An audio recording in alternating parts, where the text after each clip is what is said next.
श्रीमद् भागवत कथा में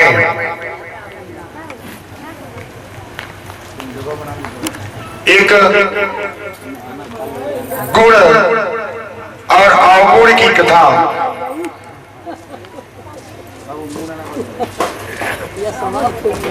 जो एक माँ ने दो बालक को एक समान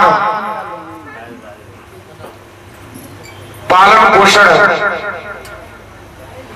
करती है, लेकिन एक जो है व्यभिचारी के मार्ग को अपनाता है और दूसरा सदाचार का मार्ग को अपनाता है। सदाचार क्या है, संस्कार क्या है, आचरण गुण ये क्या है?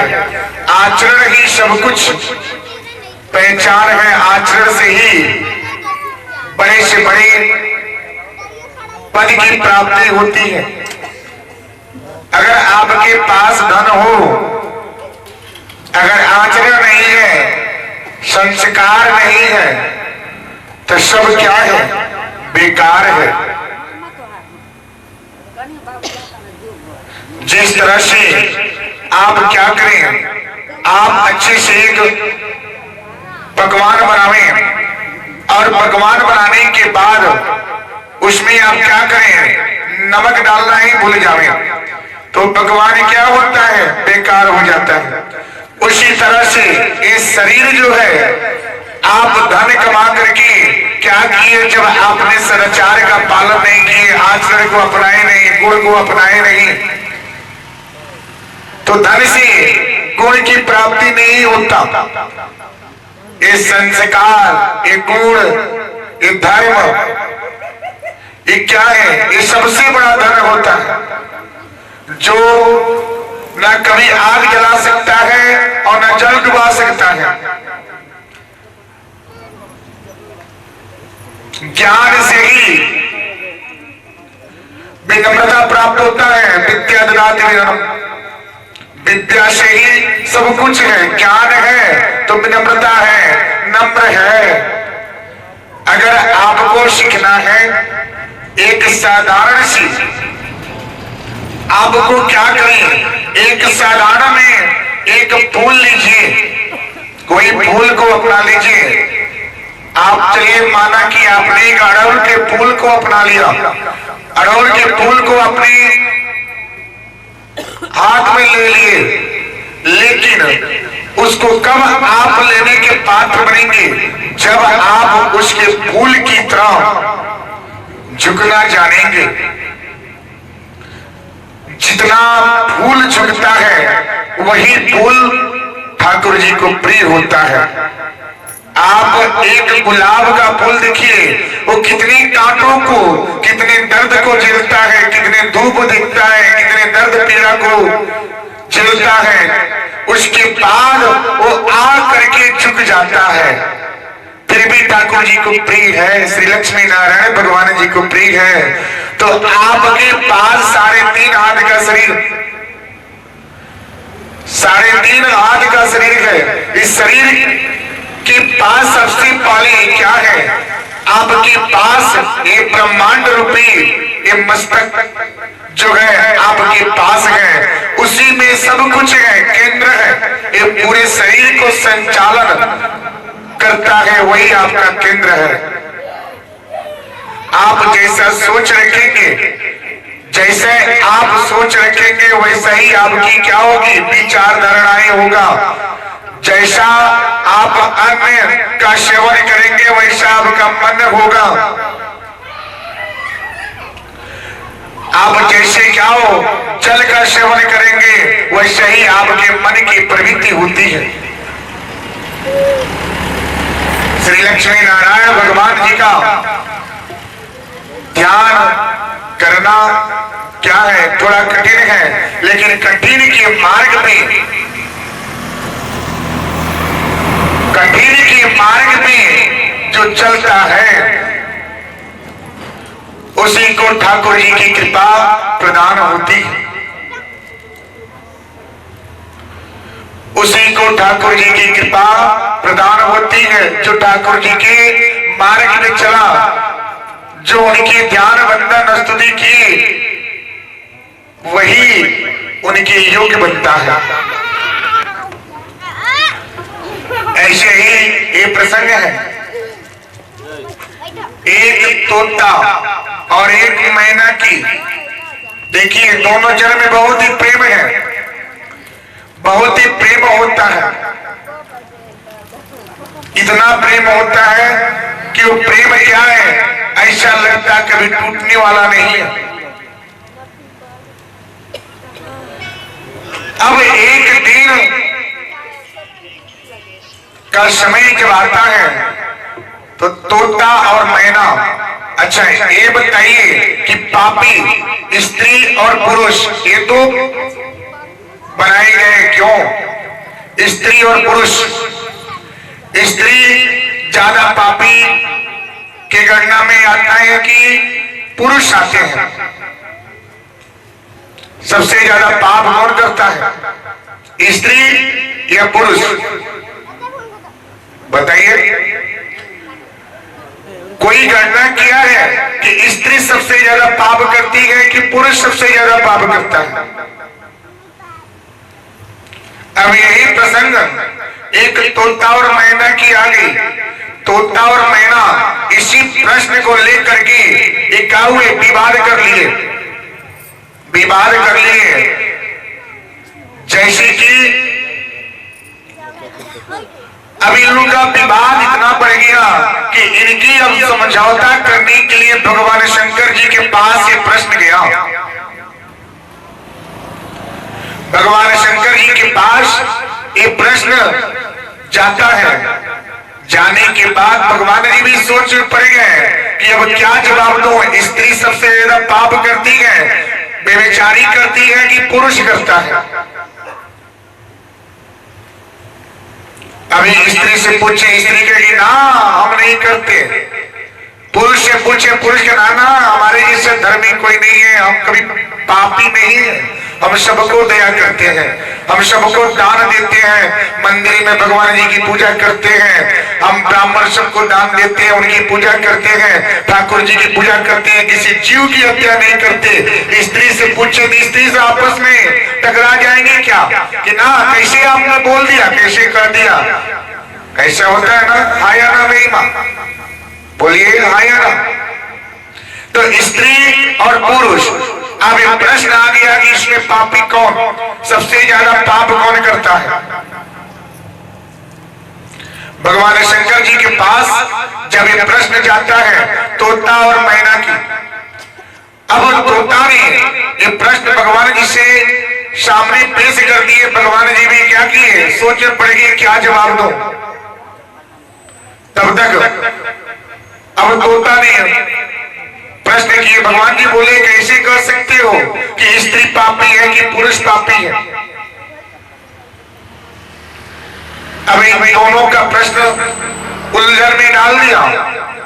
पति पत्नी के विवाद में अगर सास ससुर बीच में आ जावे तो क्या होते हैं, वो पूरे बन जाते हैं।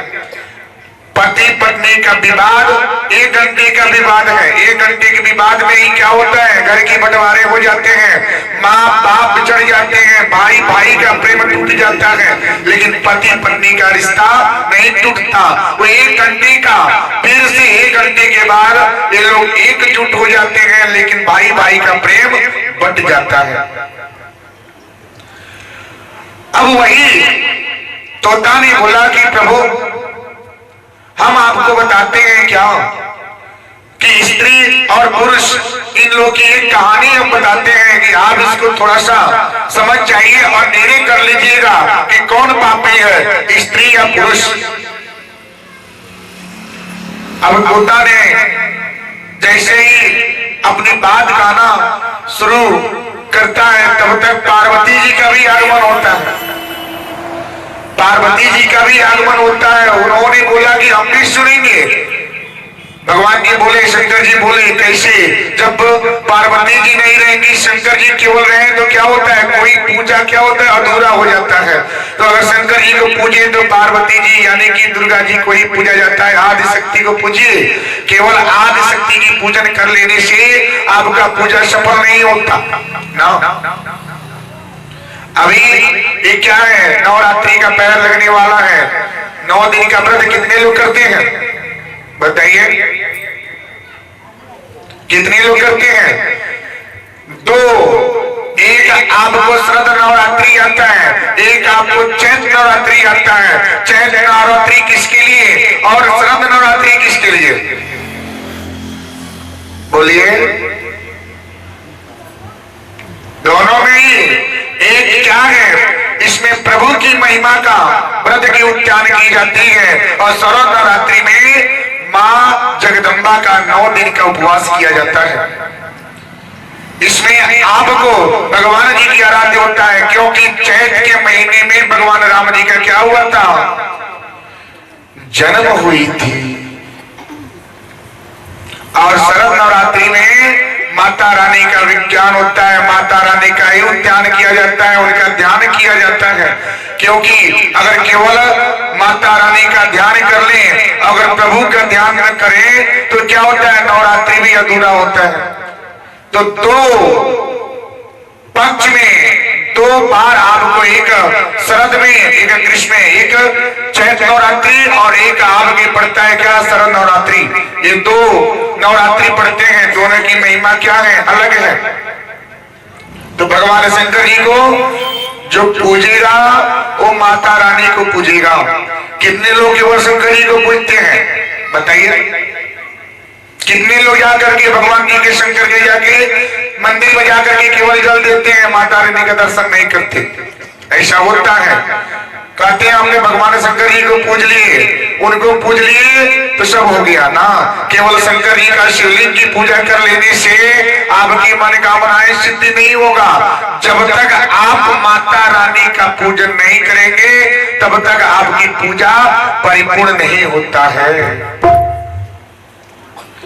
उसी तरह से अब एक तोता ने अपनी कथा जो है, अब जैसे ही भगवान इससे बताना शुरू करता है, पार्वती जी का आगमन हो गया और उन्होंने बोली क्या हम भी सुनेंगे आपकी कथा। अब इन्होंने सुनाना शुरू कर दिया। उन्होंने बोला क्या? प्रभु एक राज्य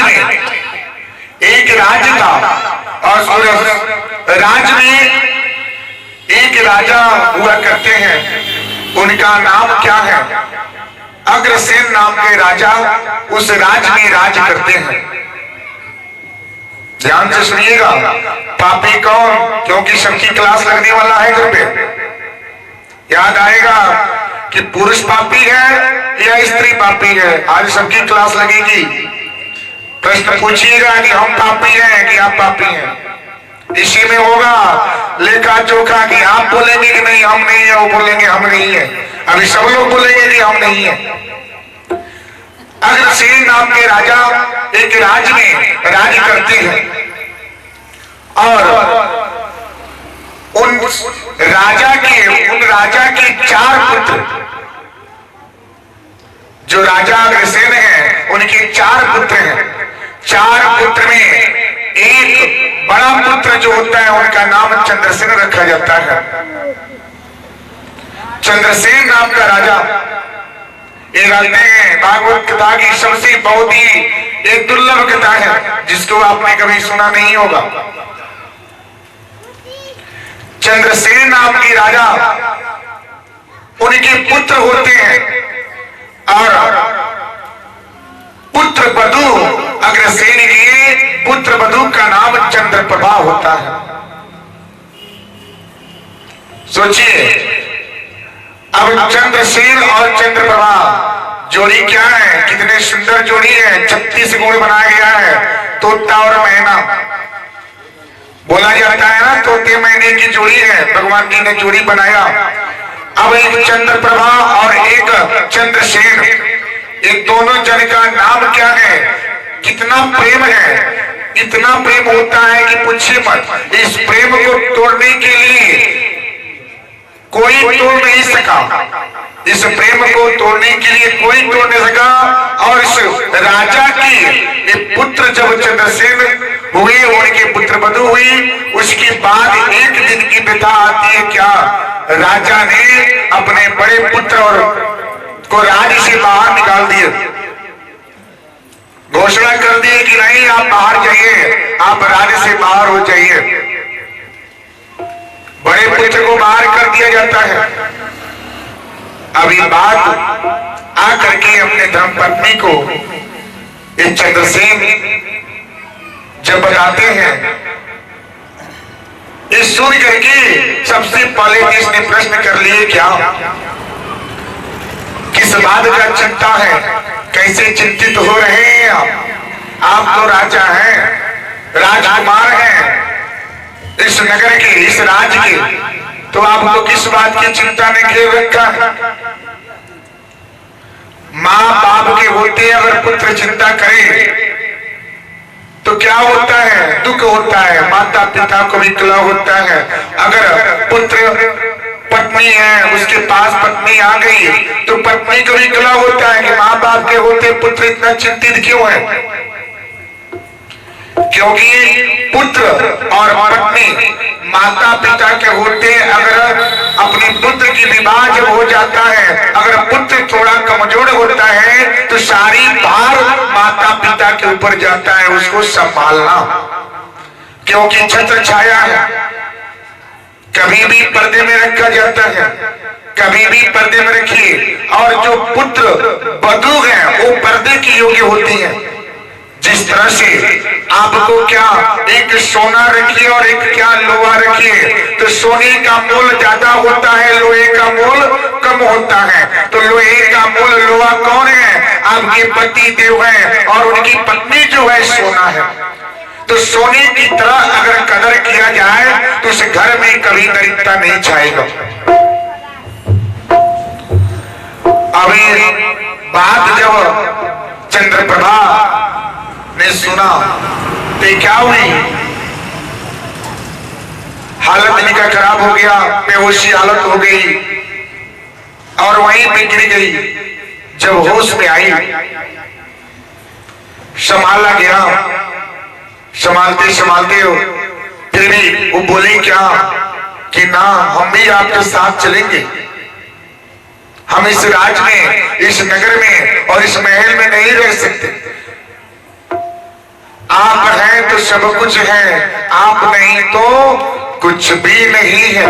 ये श्रृंगार, ये गहने, ये आपके जेवर, ये आपके मोती, ये आपकी बाली, ये आपके टीका, ये आपके सिंदूर, ये कंगन, ये बिंदी, ये सब क्या है, कल मैंने बोला ये सब पति देव के नाम से ही सब कुछ होता है।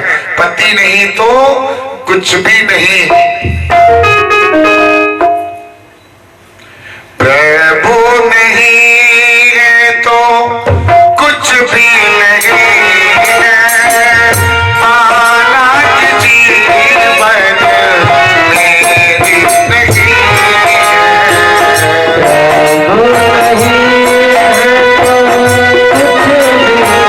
प्रभु नहीं है तो कुछ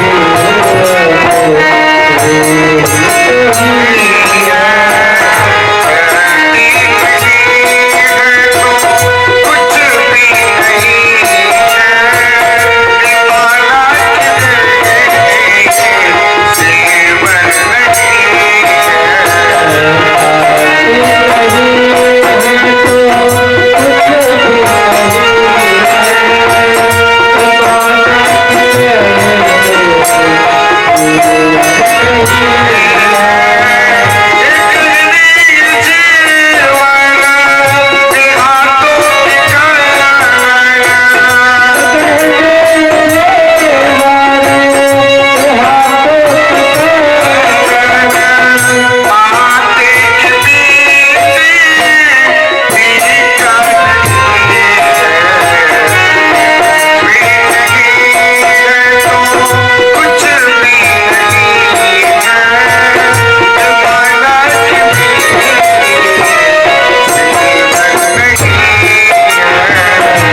जो आप पढ़ते हैं, जो आप घूंघट करती हैं, जो आप टीका लगाती हैं, जो आप बाली पहनती हैं, कंगन, ये चूड़ी, सब कुछ वही है। वो नहीं है तो कुछ नहीं है। वैसे ही अब एक चंद्रप्रभा बोली क्या कि हे प्रभु, हे स्वामी, आप जब नहीं रहेंगे तो हम रह के क्या करेंगे?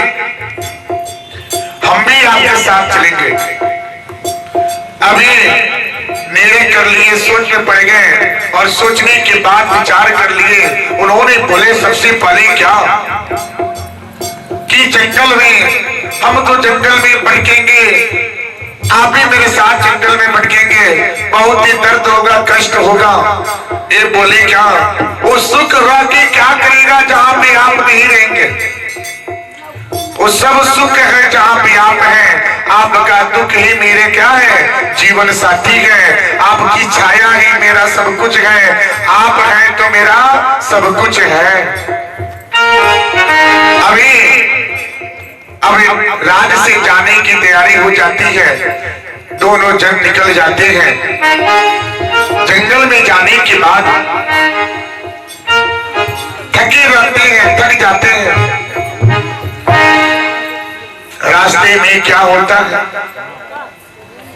अब थकने के बाद जंगल में प्रवेश किए और एक बट वृक्ष समझते हैं, बरगद का वृक्ष होता है, उसको बट वृक्ष बोला जाता है। उसी बट वृक्ष के नीचे ये थके थे, जा करके वहीं पे सो गए। सोने के बाद अचानक सोने में कहीं से सर्प आता है और चंद्रप्रभा को डस लेता है और डसने से उनकी मृत्यु हो जाती है। जब ये सो करके उठी, देखी क्या, अभी प्राण निकल गया है। अभी विलाप करने लगे, रोने लगे। अब इनकी आवाज उस जंगल की खुकार जो जानवर थे सब पहुंच गए इनको मारने के लिए, इनको खाने के लिए। अचानक वहीं पे यमराज के दूत का आगमन होता है। ये जंगल में जाकर के लकड़ी काटती हैं अंतिम संस्कार के लिए। यमराज के दूत का आगमन होता है और पूछता है क्या कि तुम क्यों रो रहे हो? ध्यान से सुनिएगा। प्रश्न करने के बाद अभी बताए, अपनी सारी व्यथा बताए कि मैं एक राज के राजकुमार हूं और मेरे पिताजी ने इस राज्य से हमें बाहर कर दिया है, निकाल दिया है और हम पति पत्नी दोनों जन इस जंगल में रात व्यतीत कर रहे थे। अचानक सर्प के डसने से इसकी मृत्यु हो गई है, जिसके वास्ते क्या कर रहे हैं, हम लकड़ी काट रहे हैं। तब तक यमराज के दूत बोले क्या आप विलाप क्यों कर रहे हो? उन्होंने भगवान जी की बताई हुई बात को वहां पे क्या हुआ पेश करते हैं और बोले क्या, ये पृथ्वी लोक है, जो मनुष्य आता है वो जाता है, आने जाने की प्रक्रिया क्या है, चलता रहता है, जो आएगा वो जाएगा। ये चली गई, आप दूसरी शादी कर लेना। ये बोले ना, हम बहुत प्रेम करते हैं, बहुत प्रेम करते थे, ऐसे पतिव्रता स्त्री मिलना क्या है, मुश्किल है, हम विवाह नहीं कर सकते। लाख समझाने के बावजूद भी चंद्रसेन ने नहीं समझे। तब यमराज के दूत ने उन्हें एक विकल्प बताया क्या कि आपकी पत्नी जीवित हो सकती है। उन्होंने बोला कैसे? उन्होंने बोला इसके लिए आपको कठिन मार्ग को अपनाना पड़ेगा। वो बोले कौन से ऐसी कठिन मार्ग है? कुछ भी कीजिए लेकिन हमारी पत्नी को आप क्या करें, जीवित कर दें। पति पत्नी का रिश्ता बहुत ही प्रेम का होता है। ये धागे जो बनते हैं ये बंध के आते हैं, भगवान जी इसको बांटते हैं कि आपकी जोड़ी यहाँ पे है, आपकी जोड़ी यहाँ पे है।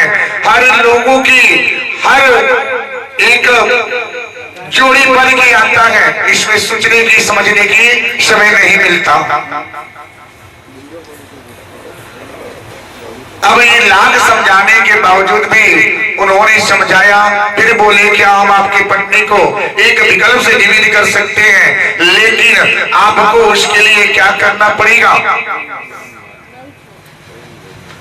एक जल जो है, एक जल को आपको उनकी पैर पे 20 दिन तक गिराना है। ये राज को आपकी उम्र अगर 40 की है, आपकी पत्नी की उम्र कितनी थी? 20 की। 25 की उम्र था, आधे उम्र में उसकी मृत्यु हो गई है, और आपका उम्र जो है 40 की है, तो आपकी उम्र से 20 साल का उम्र मैं आपकी पत्नी को क्या कर सकता हूँ? प्रदान कर सकता हूँ, जिसके साथ 20 साल जीवन आपके साथ जिए। जब इतनी बात जब उन्होंने सुन लिया तो बोले ठीक है, हम करेंगे, जरूर करेंगे।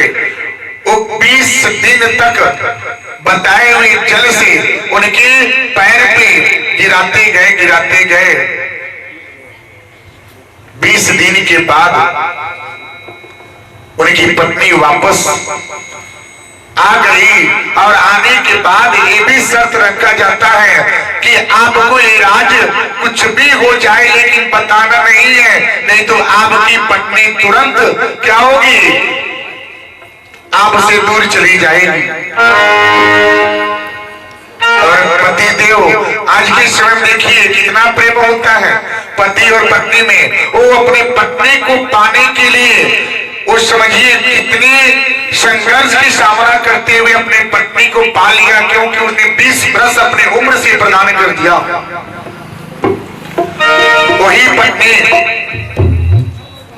जब जीवित हो जाती है तो चंद्रसेन, ये जो गोपनीय बात होता है, कुछ बातें ऐसी होती है जो छुपाई जाती है, उसको समय आने पर उजागर किया जाता है।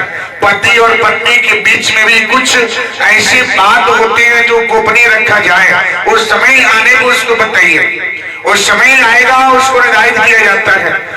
लेकिन अब वही राज यहाँ पे छुप गया। छुपने के बाद कुछ समय व्यतीत होता है, ये रास्ते में चलते गए, अचानक उनको प्यास लगती है। एक क्या हुआ, एक आश्रम आया, आश्रम में एक फकीर का क्या था, वहां पे एक संत महात्मा जो थे उनका आश्रम बना था। उस आश्रम के पास ये दोनों जन जब पहुंचे तो उनके पति देव को जोरों से प्यास लगी, और बोले क्या अपनी पत्नी से पूछे क्या आपको भी प्यास लगी है? उन्होंने बोला ना, हमको प्यास नहीं लगी। तो हमको प्यास लगी है। वो अपनी प्यास की तृप्ति करने के लिए एक कुआं के पास गए और जाकर के जल ले आए, जल पिए और अपनी प्यास को तृप्त किए। तब तक वहीं पे एक संत महात्मा जो बैठे थे, जो एक उनका रूप अलग था, जो एक जैसे भिखारी आते हैं, भिक्षा मांगते हैं, वैसे रूप की उस आश्रम में बैठे थे। लेकिन उसका रूप जो था, वो सौंदर्य इतना सुंदर था कि जो चंद्र प्रभा थी उसके रूप को देख करके मनमोहित हो गई। सोचिएगा, मनमोहित हो गई। अब ये जो भिक्षा मांगने वाला जो संत था, उन्होंने बोला क्या कि हम लोग एक साथ रह सकते हैं। इन्होंने बोला कैसे? इन्होंने बोला कि अपने पति देव को उस कुएं में डाल दीजिए जिस कुएं में जल लेने के लिए गए, प्यास लगी है, उस कुएं में डाल दीजिए। उनके गुजरने के बाद आप क्या करेंगे? हमारे साथ जीवन व्यतीत करेंगे। सोचिएगा, पत्नी और धर्म पत्नी ये धर्म के मार्ग को भटक रही है। इसके बाद अब इनको प्यास नहीं लगी थी, फिर भी जब उनके पति देव आए तो अपने पति देव से इन्होंने बोला क्या कि हमें प्यास लगी है। उन्होंने पूछा कि अभी तो मैंने पूछा तो आपने बताया नहीं। तो इन्होंने बोला कि नहीं, हमें प्यास लगी है, चलिए हमें जल दे दीजिए। लेके जाती है कहां पे? उसी कुएं के पास। जैसे ही जल निकाले तैसे ही उस कुएं में इनको क्या किए, धक्का दे करके उनकी पत्नी ने वहां पे गिरा दिए। सोचिए कैसे विश्वघात हो रहा है, विश्वघात। अब सोचिएगा, पति और पत्नी में विश्वघात कहां से पैदा होता है? जब आपके बीच में, जब आपकी सोच बदल जाता है, जब आपकी मानसिक सोच बदल गया, वहां पे आपके घर टूट जाते हैं। अब स्त्री के पास उस सौंदर्य रूप को देख करके मोहित हो जाती हैं और अपने पति देव को कुएं में डाल दिए, धक्का देके गिरा दिए। अब इस संजोग से अभी आई और उस जो वन में संत हैं, जो एक भिक्षा मांगने के रूप बना करके बैठे हैं, अब इन्होंने दूर ले जाकर के अपने जीवन व्यतीत किए। इनके साथ विवाह भी कर लिए, जीवन व्यतीत होने लगा। अचानक अभी मोड़ आ जाता है क्या? अभी जिस कुएं में उनकी पत्नी ने धक्का दे करके गिलाया था, उसी कुएं में एक क्या था, जंजीर था। जब धक्का दिया गया तो उनके पति देव गिरने के बजाय वो जंजीर को पकड़ के लटक गए थे। कुछ दिन के बाद चिल्लाते रहे, तब तक वन से ये क्या हुए, कुछ लोग आए। जब इनकी चिल्लाहट की आवाज जो सुने तो इनको क्या किए, खींच करके बाहर निकाले।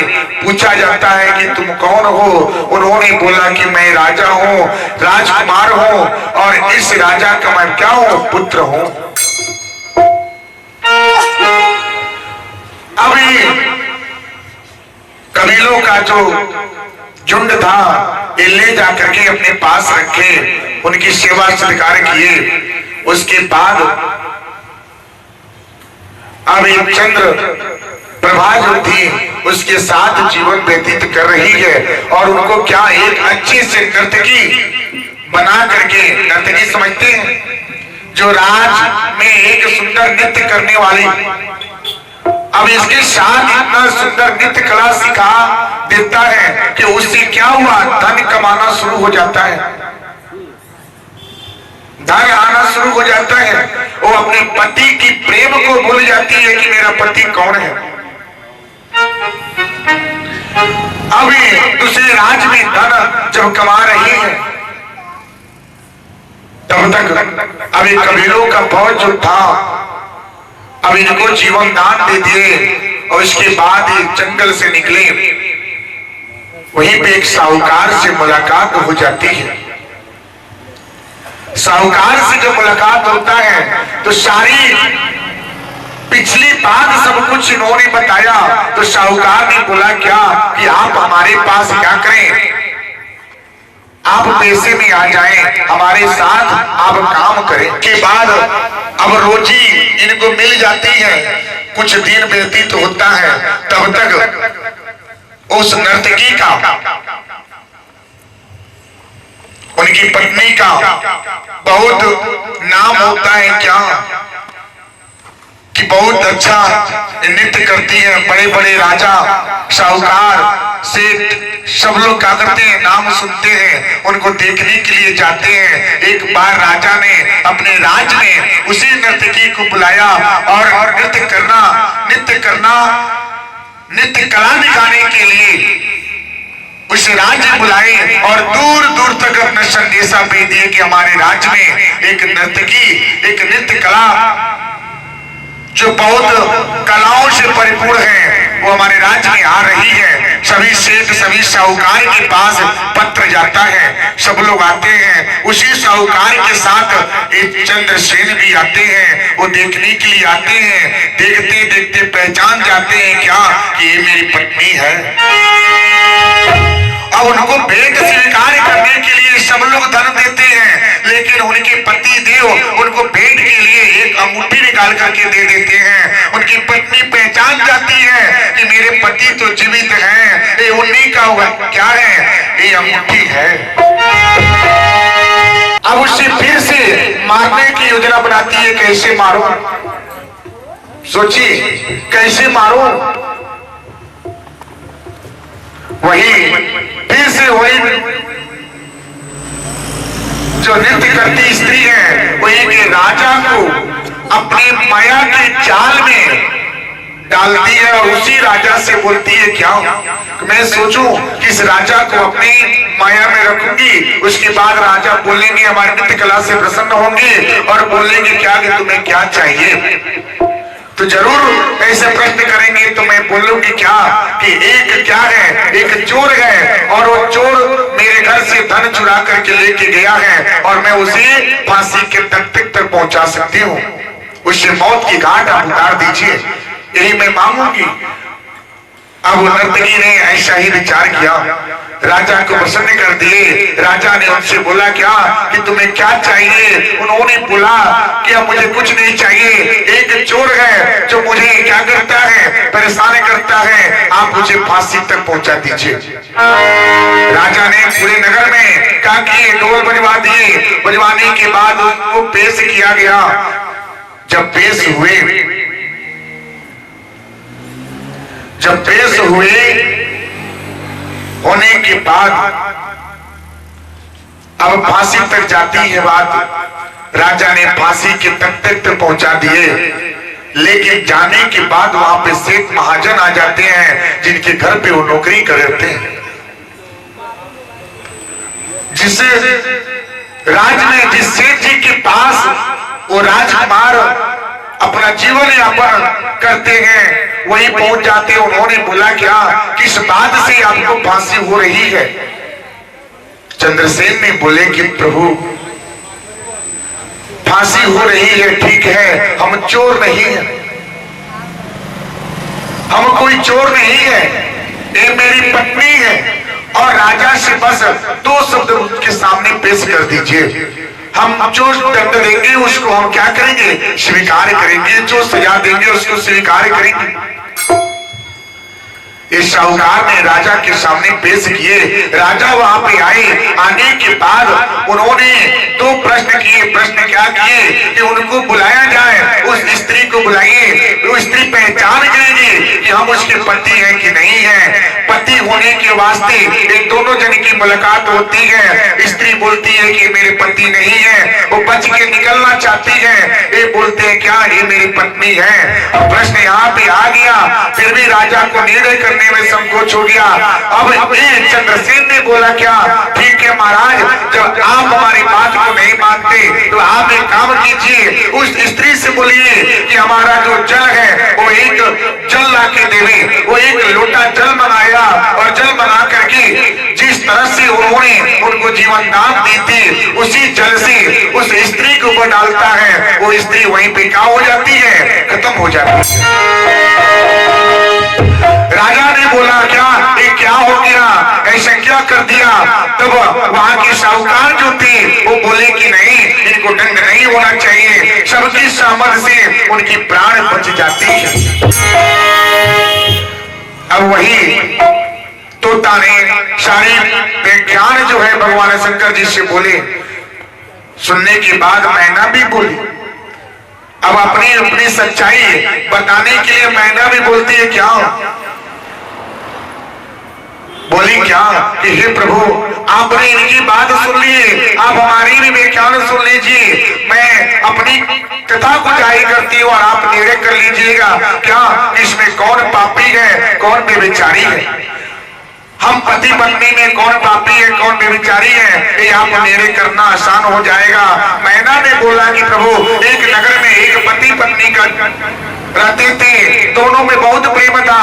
पति ये क्या था, जुआ खेलता था, जुआरी था, जुआ खेलता था। जिस घर में जुआ होता है, जिस घर में पत्ते होते हैं, उस घर का सत्यानाश होता है। वो क्या एक अच्छे से जान करके विवाह हो गई थी, लेकिन वो सुबह सोता था, शाम के समय में जुआ खेलने निकल जाता था, और निकलते निकलते एक दिन जुए में क्या हुआ, हमको भी हार गया। हारने के बाद वो अपनी मर्यादा को खो बैठा कि हम उनके कौन हैं, पत्नी हैं या धर्म पत्नी हैं। हमारा भी कदर करना भूल गया कि हमारा भी जगह नहीं दिया कि हम कौन हैं। अभी तो हाल ही शादी हुई, 2 महीने शादी को व्यतीत हुआ है, तब तक हमारी स्थिति ऐसी आ गई कि 10 लोगों में हमको खड़ा कर दिया जाता है। उसके बाद एक दिन की व्यथा क्या होती है, जब एक जुआ में हारने के बाद एक महान व्यक्ति का प्रवेश होता है, वो स्त्री का मान सम्मान रोकता है, और रोकने के बाद उसकी लाज रह जाती है, और वहीं पे जो जुआरी होते हैं वो जुआ मदिरा का सेवन करके वहीं पे पड़े रहते हैं। और आप बताइए इसमें मर्यादा किसका खोता है, स्त्री का या पुरुष का? भगवान जी ने अब निर्णय सुन लिए, और सुनने के बाद उन्होंने बोला क्या